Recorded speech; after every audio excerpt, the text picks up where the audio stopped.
గౌరవ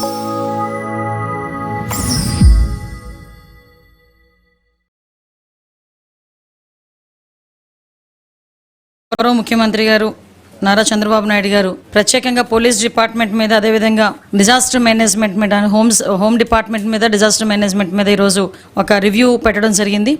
ఆ రివ్యూలోని ఆసక్తికరమైన విషయాలు వెలుగులోకి రావడమే కాకుండా ఎప్పటి నుంచో ఉన్న పెండింగ్ ఇష్యూస్కి కూడా ఫుల్ స్టాప్ పడింది అన్న ఒక విషయాన్ని మీ అందరితోని కూడా షేర్ చేసుకునే ఉద్దేశంతో ఈరోజు మీ అందరి ముందుకు రావడం జరిగింది. ఎందుకంటే లాస్ట్ గవర్నమెంట్ మీ అందరికీ తెలుసు, మేము చెప్పడం కాదు, చాలా సందర్భాల్లో పోలీస్ డిపార్ట్మెంట్ వాళ్ళు కూడా ఆ ఇబ్బందులు ఎదుర్కొన్నారు. లాస్ట్ గవర్నమెంట్ అంతా కూడా పోలీస్ వ్యవస్థను అంతటినీ కూడా నిర్వీర్యం చేసి కనీసం పోలీసులకి వసతులు కల్పించకుండా, మినిమం ఫెసిలిటీస్ కూడా లేకుండా 5 సంవత్సరాలు కూడా కాలయాపన చేసిన పరిస్థితి. దాని మూలంగా ఇప్పటికీ కూడా అప్పటి నుంచి క్రైమ్ రేట్ విపరీతంగా ఇప్పటికీ కూడా పెరగడం, క్రైమ్ రేట్ పెరగడం మనందరం కూడా చూస్తూనే ఉన్నాం. సుమారుగా మనం అప్పటి నుంచి 2014 to 19, తర్వాత 19 to 24 మనం అనాలిసిస్ కూడా చూసుకుంటే మ్యాక్సిమం క్రైమ్ రేట్స్ ఒక్కొక్క దగ్గర అయితే ఉమెన్ అట్రాసిటీస్ అయితే దగ్గర ఒక 80% వరకు పెరగటం, గాంజావ్ అయితే 100% వరకు పెరగటం, పోక్సో అయితే సంబంధించి 120% వరకు కూడా పెరగటం, ఇవన్నీ కూడా మనం చూస్తూ ఉన్నాం. అయితే యాక్చువల్గా దీనికి సంబంధించి గవర్నమెంట్ అధికారంలోకి వచ్చిన తర్వాత, కూటమి గవర్నమెంట్ అధికారంలోకి వచ్చిన తర్వాత దీని అంతటికీ గల మూల కారణాలు ఏదైతే ఉన్నాయో, మన క్రైమ్ రేట్ తగ్గాలి, ఉమెన్ సేఫ్టీ పెరగాలి, at the same time cyber crimes కూడా తగ్గాలి అని ఒక మంచి ఉద్దేశంతో గౌరవ చంద్రబాబు నాయుడు గారు కానీ, హోమ్ డిపార్ట్మెంట్ వాళ్ళకి మేమందరం కూడా ఎక్సర్సైజ్ చేసి కొన్ని అవుట్పుట్స్ కూడా ఇవ్వడం జరిగింది. దానిలో భాగంగానే కొన్ని ఫెసిలిటీస్ ఏదైతే ఇంతకు ముందు మనకి ఫింగర్ ప్రింట్ ఐడెంటిఫికేషన్ సిస్టమ్ అని, లేకపోతే సీసీ కెమెరాస్, ఇంచుమించుగా ఉన్న సీసీ కెమెరాస్ అన్ని వర్క్ చేసి వాటి తాలూకా ఇన్ఫర్మేషన్ అంతా కూడా మనకి ఒక దగ్గర ఉండేది, మనకి ఇన్ఫర్మేషన్ దొరికేది. ఇంతకు ముందు కనీసం సీసీ ఫుటేజెస్ అయినా దొరికేవి. సో ఇలాంటి సిచ్యువేషన్స్లో కనీసం వాళ్ళకి ఎటువంటి బిల్లులు చెల్లించకపోవటం వల్ల ఆ ఫింగర్ ప్రింట్ ఐడెంటిఫికేషన్ సిస్టమ్ లాంటి సిస్టమ్స్, అదేవిధంగా మనకి మోడరైజేషన్ ఆఫ్ పోలీస్ ఫోర్సెస్ సంబంధించి MOPF సంబంధించి సెంట్రల్ గవర్నమెంట్ నుంచి వచ్చిన సొమ్ము కానీ ఇవన్నీ కూడా రాకపోవటం, ఈవెన్ సుప్రీంకోర్టు గైడ్లైన్స్ ప్రకారం అంటే ఎందుకు ఈ మాట చెప్తున్నానంటే, యాజ్ పర్ సుప్రీంకోర్టు గైడ్లైన్స్ ప్రకారం ప్రతి పోలీస్ స్టేషన్ దగ్గర 6 సీసీ కెమెరాలు పెట్టాలి. 6 సీసీ కెమెరాలకి సంబంధించిన బిల్స్ కూడా 5 సంవత్సరాలు ₹1 కూడా ఇవ్వలే. ఈ రోజుకి కూడా ఆ సీసీ కెమెరాస్ పనిచేస్తున్నాయా లేదా అని చూసుకునే నాదుడు కూడా 5 సంవత్సరాలు లేరు. ఇలాంటి ఆశ్చర్యకరమైన విషయాలన్నీ కూడా కొన్ని సందర్భాల్లో మనకు తెలియటం, మళ్ళీ తిరిగి ఈరోజు బయటకు వచ్చి ఈరోజు జగన్మోహన్ రెడ్డి గారు బయటకు వచ్చి భద్రత గురించి, అదేవిధంగా ఉమెన్ సేఫ్టీ గురించి మాట్లాడటం, ఇవన్నీ చూస్తూ ఉంటే కంపారిజన్ కూడా తెలియాలనే ఉద్దేశంతో చాలా క్లియర్గా చెప్పడం జరుగుతుంది. ఈరోజు గౌరవ ముఖ్యమంత్రి గారు చేసిన రివ్యూలో కూడా చాలా క్లియర్గా సుప్రీంకోర్టు గైడ్లైన్స్ ప్రకారం పెట్టాల్సిన 6 సీసీ కెమెరాలకి సంబంధించిన ₹11 కోట్ల కూడా ఇమ్మీడియట్గా క్లియర్ చేయమని చెప్పి ఈరోజు గౌరవ ముఖ్యమంత్రి గారు ఆదేశాలు ఇవ్వడం జరిగింది. అదేవిధంగా మనకి యాన్యువల్ మెయింటెనెన్స్ ఛార్జెస్ ఉంటాయండి. ఆ మెయింటెనెన్స్ ఛార్జెస్ ఏంటంటే, ఈ ఫింగర్ ప్రింట్కి సంబంధించిన ఐడెంటిఫికేషన్ టూల్స్ మనకి యూటిలైజేషన్కి కానీ, అదేవిధంగా పామ్ ఐడెంటిఫికేషన్, ఇప్పుడు ఎక్కడైనా అర్ధరాత్రి బీట్కి వెళ్తారు పోలీసులు, ఎవడో మనకి అనుమానాస్పదంగా తిరుగుతుంటాడు, వాడికి ఇంతకుముందు క్రిమినల్ బ్యాక్గ్రౌండ్ ఉందా లేదా అని చెప్పుకోవడానికి మనం మళ్ళీ తీసుకొచ్చి క్రిమినల్ రికార్డ్స్ తీసుకునే అవసరం ఉండేది కాదు. ఈవెన్ వాళ్ళ దగ్గర ఉన్న ఈ ఫింగర్ ప్రింట్ ఐడెంటిఫికేషన్ మిషనరీతోనే వెంటనే ఇమీడియట్గా వాడు అక్కడ ఫింగర్ ప్రింట్ వేస్తే వాడికి ఇంతకుముందు క్రిమినల్ బ్యాక్గ్రౌండ్ ఉందా లేదా అనేది చాలా క్లియర్గా అర్థమైపోయేది. ఇమీడియట్గా వాడికి ఆ క్రిమినల్ బ్యాక్గ్రౌండ్ ఉంది అనుకుంటే కనుక టక్మని తీసుకొని వచ్చి వాడి మీద కేసు పెట్టి యాక్షన్ తీసుకునే పరిస్థితి కూడా ఇంతకుముందు ఉండేది. సో లాస్ట్ 5 yearsలో ఆ ఫింగర్ ప్రింట్ ఐడెంటిఫికేషన్ అన్నది పూర్తిగా నిర్వీర్యం అయిపోయింది. అంటే వాళ్ళు ఏంటంటే, వాళ్ళ మినిమం మెయింటెనెన్స్ డబ్బులు కూడా ఆ రోజుల్లో ఇవ్వకపోవటం వల్ల ఈవెన్ ట్రాఫిక్ చలానాల్స్ కానీ, అంటే ఎక్కడైనా ఈ పామ్ ఐడెంటిఫికేషన్స్ కానీ, ఈవెన్ గంజా ఐడెంటిఫికేషన్ టూల్స్ కానీ, వీటన్నిటికీ కూడా మెయింటెనెన్స్ ఇంతకు ముందు ఉండేది. ఆ మెయింటెనెన్స్ అంతా కూడా 5 సంవత్సరాలు పోవటం వల్ల అవన్నీ కూడా మూలన పడిపోయిన పరిస్థితి. మళ్ళీ వాటన్నిటినీ కూడా ఈరోజు రీస్టోర్ చేసి వాటన్నిటికీ కూడా ఏదైతే వాళ్ళ ఛార్జెస్ ఉన్నాయో ₹10 కోట్ల, ఆ ₹10 కోట్ల కూడా ఈరోజు ఇమీడియట్గా రిలీజ్ చేసి వాటన్నిటినీ కూడా మళ్ళీ లైవ్లోకి తీసుకొచ్చి ఏదైతే ఫింగర్ ప్రింట్ ఐడెంటిఫికేషన్ అవన్నీ కూడా మళ్ళీ పోలీసులకు అందుబాటులో తీసుకొచ్చి ఎక్కడైతే నేరాలు జరుగుతాయో, అనుమానాస్పదంగా తిరుగుతారో ఆ క్రిమినల్స్ పట్టుకునే విషయంలో వాళ్ళకి కూడా ఒక మంచి ఆపర్చునిటీ కింద ఇది కూడా భావించుకోవాలి మనం. అదేవిధంగా ఇంతకుముందు మనకేంటంటే 15,000 సీసీ కెమెరాస్ మనకి ఇంతకుముందు ఉండేవి. ఆ సీసీ కెమెరాస్లో మనం మొన్నటి వరకు అసలు పనిచేసేవి కాదు, కొన్ని పనిచేసిన దాంట్లో కూడా ఫుటేజెస్ కూడా మనకు వచ్చేవి కాదు. ఇప్పుడు ఈ 15,000 కూడా అసలు ఎన్ని వర్క్ చేస్తున్నాయి, ఇంకా ఎన్ని కావాలి? ఇప్పుడు చాలా క్లియర్గా చెప్పిన పరిస్థితి ఏంటంటే ఎక్కడైనా ఒక నేరం చేసి తప్పించుకోవడానికి వీల్లేదు నేరస్తుడు. ఎందుకంటే నేరస్తుడు ఎక్కడ తప్పించుకుంటున్నాడంటే మనకి ఆ టైంలోనే ఆ సిస్టమ్ లేక, అంటే ఆ ట్రాకింగ్ సిస్టమ్ లేక ఇమీడియట్గా మనం సీసీ కెమెరాస్లోని కంటిన్యూటీ సీసీ కెమెరాస్ మనం ఉండాలి. ఒక ప్లేస్ నుంచి ఒక ప్లేస్కి సీసీ కెమెరా వెళ్ళిన తర్వాత మళ్ళీ దాని కంటిన్యూటీ ఉండాలి. సో అటువంటివి ఏమీ లేకపోవడం వల్ల కొన్ని కాలేజెస్ దగ్గర వాటి దగ్గర కూడా సీసీ కెమెరాస్ అందుబాటులో లేకపోవడం వల్ల ఈ క్రైమ్ అనేది చాలా ఎక్కువగా జరుగుతుంది. క్రిమినల్స్ అన్నది వాళ్ళు తప్పించుకుంటున్నారు. కాబట్టి డెఫినెట్గా మనం ఎట్టి పరిస్థితుల్లోని దాన్ని ఐడెంటిఫికేషన్ చేయాలనే ఉద్దేశంతో సార్ చాలా క్లియర్గా చెప్పారు డిపార్ట్మెంట్ వాళ్ళకి, మీకు విత్ ఇన్ టైం లైన్లో ఒక 10 రోజుల టైంలో ఎక్కడెక్కడ సీసీ కెమెరాస్ ఇంకా ఎన్ని అవసరం అవుతాయి క్లియర్గా చెప్పండి. అన్ని చోట్ల కూడా సీసీ కెమెరాలు పెడదాం. దానికి సంబంధించి ఎక్కడైతే మనకి మానిటరింగ్ సిస్టమ్ పెట్టాలో అది కూడా మనకి నియర్ బై మనం కమాండ్ కంట్రోల్ రూమ్ పెట్టుకొని అక్కడ నుంచి పర్యవేక్షించే విధంగా మనం చేద్దాము అని చాలా క్లియర్గా ఇన్స్ట్రక్షన్స్ ఇవ్వడం జరిగింది. ఇప్పుడు డిపార్ట్మెంట్ వాళ్ళు కూడా అదే పని మీద ఉన్నారు. ఇందులో భాగంగానే గర్ల్స్ కాలేజీల దగ్గర, మెడికల్ కాలేజెస్ దగ్గర, స్కూల్స్ దగ్గర, అదేవిధంగా ఎక్కువగా జనాలు తిరిగే ప్లేసెస్లో, బస్ స్టాండ్స్లోని, రైల్వే స్టేషన్స్ దగ్గర ఆటోమేటిక్గా ఉంటాయి. అలాంటి ప్లేసెస్లో ఇంకా ఎక్కడైనా లేకపోయినా యూనివర్సిటీస్ దగ్గర క్రైమ్ జరుగుతుంది అని అనుమానం ఉండి అక్కడ సీసీ కెమెరాస్ లేవు అనుకుంటే డెఫినెట్గా అలాంటి చోట సీసీ కెమెరాస్ పెట్టి మానిటరింగ్ చేసుకొని ఎట్టి పరిస్థితుల్లోని నేరస్తుడు అనేవాడు తప్పించుకోవడానికి వీలు లేకుండా పగడ్బందీగా సిస్టమ్ని పెట్టాలని ఒకే ఒక ఉద్దేశంతో చేయడం జరిగింది. ఇవన్నీ ఒక ఎత్తు అయితే ఎన్ని చేసినా, ఎన్ని సిస్టమ్స్ పెట్టినా డిపార్ట్మెంట్ వాళ్ళకి వాళ్ళ మెయింటెనెన్స్ కానీ అట్ ద సేమ్ టైం వాళ్ళకి వెహికల్స్ కానీ ప్రొవైడ్ చేస్తేనే వీళ్ళు పరిగెడతారు. ఈ రోజుకి మీ దగ్గరికి వచ్చిన మీరైనా అంటే పత్రికా సోదరులైన మీ దగ్గరికి కూడా చాలా మంది వచ్చి కంప్లైంట్ చేసి ఉంటారు, మాకు వెహికల్స్లో పోలీస్ వెహికల్స్ పని చేయట్లే. ఇంతకుముందు నాకైతే కొంతమంది మంత్రులు కూడా ఫోన్ చేసి మా ముందెళ్ళే పైలట్ వెహికల్ కూడా ఆగిపోతుంది అనిత, వెహికల్స్ లేవని చెప్పిన సందర్భాలు నేను కూడా చాలా సందర్భాల్లో పోలీస్ వెహికల్స్ కొని చెప్పాను. Special thanks to our CM sir Chandrababu Naidu గారు. ఈరోజు వెహికల్స్ తీసుకోవడానికి కూడా ఆయన మాకు పర్మిషన్ ఇచ్చారు. వెహికల్స్ కూడా యాజ్ ఎల్ యాజ్ పాసిబుల్ కొత్త వెహికల్స్ని కూడా పోలీస్ డిపార్ట్మెంట్కి అందజేయగలుగుతున్నాం. ఇంకొకటి మేము అంతా లిస్ట్ అవుట్ చేస్తున్నామండి. లిస్ట్ అవుట్ చేసి అన్నీ కూడా మ్యాక్సిమం అన్నీ కూడా డిపార్ట్మెంట్ వైజ్గా ఉన్న పోలీస్ వెహికల్స్, కొత్త వెహికల్స్ ఇస్తాం. ఇంకొక విషయం ఏంటంటే వెహికల్స్ ఇచ్చిన తర్వాత ఫ్యూయల్ దగ్గరకు వచ్చిన తర్వాత కూడా లాస్ట్ టైం మొన్న నేను అసెంబ్లీలో ఉండేటప్పుడు క్వశ్చన్ చేశారు మా విష్ణుకుమార్ రాజు గారు, 150 లీటర్లు సరిపోవట్లేదు ఫ్యూయల్ కూడా. దానికి లాస్ట్ టైం మేము కూడా ప్రపోజల్ పెట్టాము 300 లీటర్స్ని చేయాలి అని చెప్పి. దానికి కూడా గ్రీన్ సిగ్నల్ ఇవ్వటం, 300 లీటర్లు పెట్రోల్ కూడా వాళ్ళకి ఇవ్వటం, ఫ్యూయల్కి కూడా ఇవ్వటానికి సిద్ధపడడం అనేది మంచి పరిణామం. ఇవన్నీ ఇవన్నీ ఎందుకంటే పర్టికులర్గా చెప్తున్నా, డిపార్ట్మెంట్ వాళ్ళకి మనం ఇది చేసాము అని చెప్పిన తర్వాత వాళ్ళని పరిగెట్టించడంలో ఒక అర్థం ఉంది. వాళ్ళ దగ్గర వెహికల్ ఇవ్వకుండా, వాళ్ళకి సరైన వసతులు లేకుండా మీరు పరిగెట్టండి అంటే ఎలా పరిగెడతారు? అది ప్రాబ్లం అవుతుంది. కాబట్టి చాలా క్లియర్గా అవన్నీ కూడా చెప్పడం జరిగింది. అట్ ద సేమ్ టైం ఇందాక మీకు చెప్పాను సీసీ క్యామ్స్ గురించి. అదేవిధంగా ముఖ్యంగా గాంజా ఐడెంటిఫికేషన్లో మనకి హాట్స్పాట్స్ 2 ఉంటాయి, కన్సెప్షన్ ఒకటి, ప్రొడక్షన్ ఒకటి. సో కన్సెప్షన్ దగ్గర మనం ఎటువంటి సిచ్యువేషన్స్లో మనం దాన్ని బ్రేకప్ చేయాలి.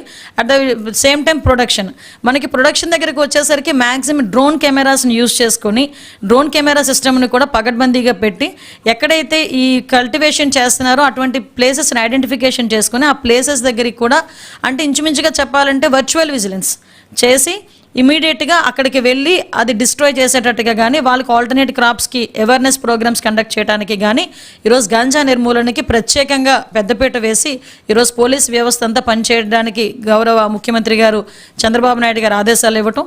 అదేవిధంగా గాంజా అవేర్నెస్ ప్రోగ్రామ్కి కూడా పర్టికులర్గా 26 జిల్లాల్లోని కూడా అవేర్నెస్ ప్రోగ్రామ్ కింద ఒక ర్యాలీ కూడా కండక్ట్ చేయడానికి ఈరోజు గౌరవ ముఖ్యమంత్రి గారు మాకు ఆదేశాలు ఇవ్వటం జరిగింది. దాని పరంగా కూడా మేము ముందుకెళ్ళడం జరుగుతుందండి. అదేవిధంగా మీ అందరికీ తెలుసు ఉమెన్ సేఫ్టీకి సంబంధించి మనం ఒకసారి ఆలోచన చేసుకుంటే ఏదైతే మనకి స్కూల్స్ దగ్గర ఆల్రెడీ మాకు ప్రివెన్షన్ ఆఫ్ మనకి ఈ క్రైమ్ని ప్రివెంట్ చేయడానికి స్కూల్స్ దగ్గర, కాలేజెస్ దగ్గర మనం సీసీ కెమెరాస్ ఏర్పాటు చేయటం, అట్ ద సేమ్ టైం డ్వాక్రా సంఘాలని కూడా కొంతమేరకు మేము అవేర్నెస్ ప్రోగ్రామ్స్కి వాళ్ళని ఇన్వాల్వ్ చేయటం, వాళ్ళకి కూడా కొంతమేరకు అవేర్నెస్ ప్రోగ్రామ్స్ కండక్ట్ చేయటం, స్కూల్లోని కాలేజెస్లోని కూడా కొంతమేరకు వాళ్ళకి ఈ సెల్ఫ్ డిఫెన్స్ కోర్సెస్ కూడా ఇంప్లిమెంట్ చేయటం ఇవన్నీ కూడా చేయడం జరుగుతుందండి. దీనికి కూడా ప్రత్యేకంగా మీకు ఇందాక చెప్పినట్టుగా గాంజాకి అయితే నార్కోటిక్ టాస్క్ ఫోర్స్ అని చెప్పి ఒక ప్రత్యేకమైన టాస్క్ ఫోర్స్ కూడా ఆల్రెడీ ఫినాన్స్లో ఉంది. అది క్లియర్ అయిన వెంటనే క్యాబినెట్లో పెట్టి దాని ఆమోదం పొంది ఆల్రెడీ ఒక ఐపీఎస్ ఆఫీసర్ని కూడా వేయటం జరిగింది దానికి, నార్కోటిక్ టాస్క్ ఫోర్స్కి.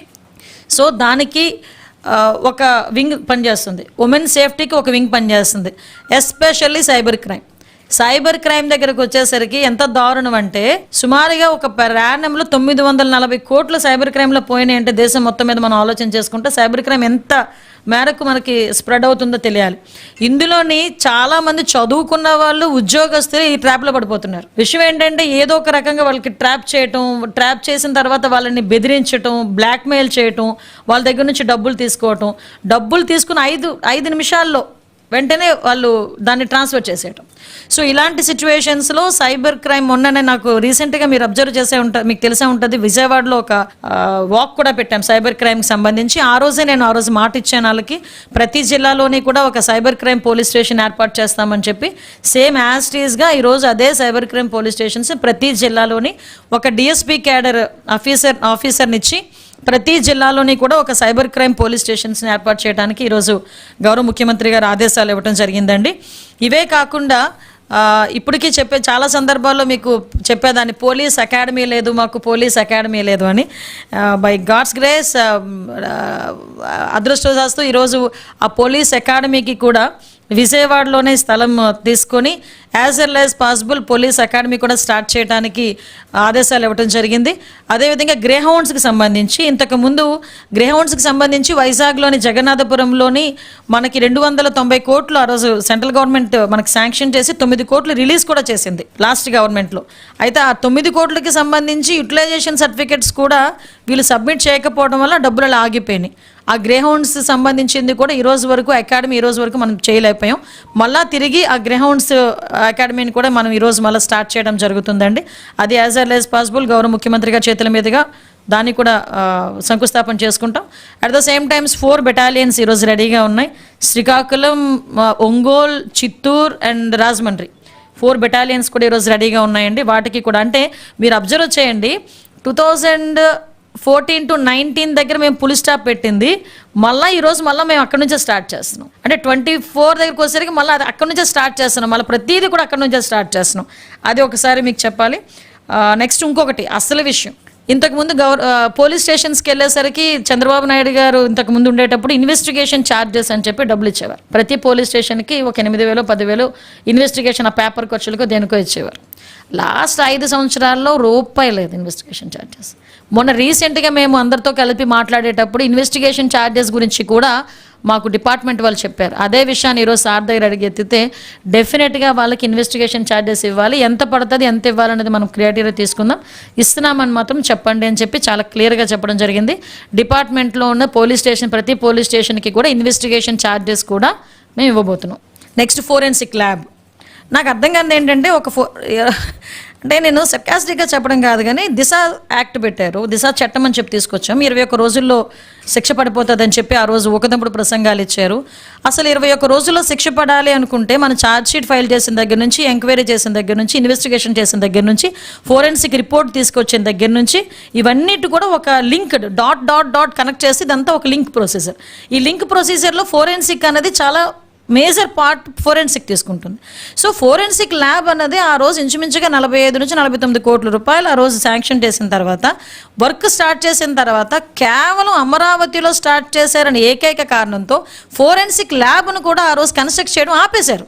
ఈ రోజు చేస్తుంటే ఫోరెన్సిక్ ల్యాబ్ ఈరోజు కంటిన్యూటీ ఉండేది కదా, ఈరోజు మనకు అందుబాటులో ఉండేది కదా, మనం ఎందుకు పక్క జిల్లాల వైపు, ఇంకో జిల్లాల వైపు, పక్క రాష్ట్రాల వైపు చూసుకోవాల్సిన అవసరమే వచ్చింది. ఈ రోజు దాన్ని కూడా మేము గౌరవ సీఎం గారి దృష్టికి తీసుకెళ్లిన తర్వాత ఇమ్మీడియట్గా వర్క్ స్టార్ట్ చేయమన్నారు. ఆ ఫోరెన్సిక్ ల్యాబ్ని వీలైతే ఫోరెన్సిక్ యూనివర్సిటీ కింద కూడా టర్నప్ చేసి ఇక్కడ ఇన్వెస్టిగేషన్స్ దగ్గర నుంచి ప్రతి ఒక్కటి కూడా అబ్జర్వేషన్స్ అన్నీ కూడా ఇక్కడే జరగాలి, రీసెర్చ్లు కూడా ఇక్కడే జరగాలి, ఆ రకంగా తయారు చేయండి అని చెప్పి ఈరోజుకి చాలా క్లియర్ ఇన్స్ట్రక్షన్స్ ఇవ్వడం జరిగింది. ఇవన్నీ కూడా మంచి పరిణామాలు. అట్ ద సేమ్ టైం ముఖ్యంగా పోలీస్ డిపార్ట్మెంట్ ప్రాపర్గా వర్క్ చేయడానికి ఇవన్నీ కూడా మంచి పరిణామాల కింద మనం అందరం కూడా భావించుకోవాలి. At the same time maximum ఈ గంజా మనకి నిర్మూలనకి కానీ గంజాయి నిర్మూలనకి కానీ ఉమెన్ సేఫ్టీ విషయంలోని కూడా ఎక్కడైనా బెస్ట్ ప్రాక్టీసెస్ ఇంకా ఎక్కడైనా ఉన్నాయా, వాటిని ఐడెంటిఫికేషన్ చేసుకోవడం, వాటిని మనం అడాప్ట్ చేసుకోవడం, వీటన్నిటి మీద కూడా ఒక స్పెషల్ ట్రైనింగ్ ఉండాలి పోలీస్ డిపార్ట్మెంట్ వాళ్ళకి. అదేవిధంగా సైబర్ క్రైమ్లో కూడా ఎవరైతే పోలీస్ డిపార్ట్మెంట్ వాళ్ళని మనం ఇంక్లూడ్ చేస్తామో, అపాయింట్ చేస్తామో, వాళ్ళకి కూడా ఒక సెపరేట్ ట్రైనింగ్ ప్రోగ్రామ్ అన్నది ఇవ్వాలి అన్నది చాలా క్లియర్గా చెప్పిన అంశం అండి. ఎక్కడా కూడా ఒకటే ఈ సిస్టమ్స్ అన్నీ కూడా మనం ఎస్టాబ్లిష్ చేసి ఎక్కడా కూడా క్రైమ్ జరగకుండా చూసుకోవాల్సిన బాధ్యత కూడా అందరం కలిసి తీసుకోవాలని ఒక నిర్ణయానికి వచ్చాం. దీని మీద డిపార్ట్మెంట్ మీద కూడా ఎవ్రీ టైం ప్రతి క్వార్టర్కో లేకపోతే 3 monthsకి ఒకసారి 4 monthsకి ఒకసారి కంపల్సరీ రివ్యూ చేసుకొని ఎక్కడెక్కడ మన క్రైమ్ తగ్గుతుంది, ఎక్కడెక్కడ క్రైమ్ పెరుగుతుంది ఆ అనాలిసిస్ కూడా చేసుకొని చాలా క్లియర్గా ముందుకెళ్లేదానికి ఈరోజు చాలా క్లియర్ ఆదేశాలు ఇవ్వడం జరిగింది. దీని పరంగా మేమందరం కూడా ముందుకెళ్తామండి. నెక్స్ట్ రోడ్ యాక్సిడెంట్కి సంబంధించి, రోడ్ యాక్సిడెంట్స్కి సంబంధించి కూడా ఎక్కడైతే బ్లాక్ స్పాట్స్ ఉంటాయో అటువంటి వాటిని ఐడెంటిఫికేషన్ చేసుకోవడం, అక్కడ ఏమి చేస్తే మెజర్స్ ఏమి చేస్తే మనకి రోడ్ యాక్సిడెంట్స్ తగ్గుతాయని చూసుకోవడం. At the same time RTC department వాళ్ళతో కూడా ఒకసారి మీటింగ్ పెట్టుకొని అసలు ఎన్ని వర్కింగ్ పొజిషన్లో ఉన్నాయి, బస్సెస్ ఎన్ని ఉన్నాయి, వాటికి ఎన్ఓసీస్ ఎంతవరకు వచ్చినాయి ఏంటి, వాటి గురించి కూడా డీటెయిల్ ఇన్ఫర్మేషన్ తెప్పించుకొని రోడ్ సేఫ్టీ మీద కూడా ప్రత్యేకమైన దృష్టి పెట్టాం. ఓకే, అది ఇన్వెస్టిగేషన్ ఛార్జెస్ అండి. అవి యాక్చువల్గా లేదండి, లాస్ట్ 5 yearsలో ఇవ్వలేదు. ఇంతకు ఏసి గూగుల్ పేలో అయినాయా, ఏవైనా జరుగుతాయి. అది లాస్ట్ 5 సంవత్సరాలు ఏవైనా జరగచ్చు. సెర్చింగ్ ఆపరేషన్ ఏం ఆపలేదండి. యాక్చువల్గా దాని మీద ఎంక్వైరీ జరుగుతుంది, చాలా క్లియర్ కట్గానే ఉన్నారు. అది ఎంక్వైరీ కూడా జరుగుతుంది. అంటే మీకు కనిపించి ఎతకట్లేనట్టుంది, అందరికీ కనిపించి ఎతుకుతున్నారు. అంటే మీకు కనిపించదు. అదేనండి, ఇప్పుడు as per norms as per rule ప్రకారం దేనికైనా వెళ్తాయి. ఇంతకు ముందులాగా మేమేమి దాన్ని ఏమంటారంటే కక్ష సాధింపు చర్యలు చేస్తే మీరు 60 రోజులు కాదు 600 రోజులు కూడా సస్పెన్షన్లో ఉన్న రోజులు ఉన్నాయి. కాబట్టి అటువంటిది ఏం లేదు. ఎస్ లేదండి, అది మళ్ళీ అలాంటి ఇన్సిడెంట్స్ అన్నీ కూడా చాలా ఉన్నాయండి. ఇప్పుడు ఫర్ ఎగ్జాంపుల్ అదొకటి, కొన్ని ఇన్సిడెంట్స్ మా దగ్గరికి కూడా వచ్చినాయి. ఆ ఇన్సిడెంట్ అన్నిటికీ కూడా బయటకు తీసి మళ్ళీ రీఎంక్వైరీ చేసి ఎక్కడ కూడా ఇబ్బంది లేకుండా చూసుకునే బాధ్యత మేము తీసుకుంటున్నాం, చేస్తాం. అవునండి, అంటే ఇప్పుడు విషయం ఏంటంటే ప్రతి ఒక్క దాని మీద మనం రీఎంక్వైరీ వేయడం అన్నది కొంచెం కుదరదు, కానీ కొన్ని ఇలాంటి స్పెసిఫిక్ ఇష్యూస్ మీద డెఫినెట్గా అది రీఎంక్వైరీ చేయాలి. ఎందుకంటే పబ్లిక్ పర్సెప్షన్ కూడా ఆలోచించుకోవాలి. కాబట్టి ఆ పర్సెప్షన్ వైజ్ మేము డెఫినెట్గా చేస్తాం. యాక్చువల్గా ముఖ్యమంత్రికి ఇప్పుడు మనకు చంద్రబాబు నాయుడు గారికి యాక్చువల్గా మనకి ఎంత సెక్యూరిటీ, Z+ సెక్యూరిటీ ఇస్తాం చంద్రబాబు నాయుడు గారికి. అట్ ద సేమ్ టైం ఈరోజు అతగాడికి ఇంతకుముందు 960 మంది 980 మంది ఇంచుమించుగా పోలీస్ డిపార్ట్మెంట్ వాళ్ళు పనిచేసేవారు. దానికి నెలకి 6 కోట్ల రూపాయలు అయ్యేది దానికి ఎస్పెషల్లీ. సో 5 సంవత్సరాలకి ఎంత అయింది అన్నది మీరు చూసుకోవచ్చు. కానీ ఏ రోజు కూడా అంటే అది కాక ఇంకా 53 లక్షలు వెచ్చించి దగ్గర ఇంకో 50 మందినో 60 మందినో ఆయనకు మళ్ళీ సేఫ్టీ కింద కొంచెం పెట్టుకోవడం, ఇవన్నీ ఆలోచిస్తే ఏంటంటే కొంతమందికి పబ్లిసిటీ పిచ్చి, కొంతమందికి అదేదో అంటారు కదా అధికార పిచ్చి ఒకటి ఉంటుంది. అంటే దర్పం, అధికార పిచ్చి కూడా కదా, నన్ను అధికార దర్పం అంటారు. ఆ అధికార దర్పంతో నాది కాదులే సొమ్ము అనుకొని ప్రజల సొమ్మే కదా అని ఉద్దేశంతో ఆయన చేయించుకునే పరిస్థితులు ఇవన్నీ కూడా. కాబట్టి అటువంటి వాటిలో ఏమీ జరిగే ప్రసక్తి లేదు. ఇప్పుడు కూడా మేము చాలా క్లియర్గా ఏం చెప్తున్నామంటే ఆయన ఏదైతే ఏదో కోర్టుకి వెళ్తారో లేకపోతే ఎక్కడైనా వేస్తారు, హైకోర్టుకి వెళ్తారు, ఏదైనా వేస్తారు. కానీ ఈ రోజుకి కూడా ఆయన ప్రతిపక్ష నాయకుడు కాకపోయినా ఎక్స్ సీఎం కాబట్టి అతనికి ఇవ్వాల్సిన Z+ సెక్యూరిటీ అతనికి ఇస్తున్నాం. దానికి ఎస్పెషల్లీగా దగ్గర 40 లక్షల నుంచి 50 లక్షలు ఖర్చు అవుతుంది. అతనికే కాకుండా వాళ్ళ మదర్కి కూడా 2+2 సెక్యూరిటీ. జగన్మోహన్ రెడ్డి సీఎంగా ఉండేటప్పుడు విజయమ్మ గారికి 1+1 సెక్యూరిటీయే. కానీ మేము ఇస్తున్నాం ఈరోజు మా కూటమి గవర్నమెంట్ వచ్చిన తర్వాత విజయమ్మ గారికి కూడా 2+2 సెక్యూరిటీ, భారతి గారికి కూడా 2+2 సెక్యూరిటీ. అదే జగన్మోహన్ రెడ్డి సీఎంగా ఉండేటప్పుడు బ్రహ్మణి గారికి, భువనేశ్వరి గారికి కూడా కంప్లీట్గా సెక్యూరిటీ డ్రాప్ చేసేసారు. కానీ మేము ఈరోజు అలా కక్ష సాధింపు చర్యల కింద మేము వెళ్ళట్లే, యాజ్ పర్ రూల్ వెళ్తున్నాం. వాళ్ళకి ఇవ్వాలి కాబట్టి మేము ఇస్తున్నాం. ఇందులో అసలు కాంట్రవర్సీ లేదు, కావాలని అతను పెట్టుకోవడం తప్పించి. పరిశీలిస్తామండి, అది పరిశీలిస్తాం. ఓకే, అంటే ఎగ్ పవర్లకి 3 కోట్లు అవుతుంది, ఎలకలకి కూడా 3 కోట్లు అవుతుంది, అని చాలా ఉంటాయి. అది చూపిస్తే ఏం చేస్తారట దమ్ముంటే? అలా కాదబ్బా, అది కాదండి. మేమేమంటామంటే చాలా చూపించాము. 36 హత్యలు జరిగినాయి అని అక్కడికెక్కడికో వెళ్ళి కూర్చొని వాక్కొని వచ్చాడు ఆయన. ఢిల్లీ వెళ్ళి కూర్చొని 36 హత్యలు అన్నాడు. 36 హత్యలు ఎక్కడున్నాయి? 36 మంది చూపించబోయా స్వామి అంటే ఈ రోజు వరకు లేదు. కానీ దమ్ముల గురించి, ధైర్యాల గురించి మీరు మాట్లాడడం ఊరుకుండయా. మాట్లాడారు కానీ థ్యాంక్ యూ.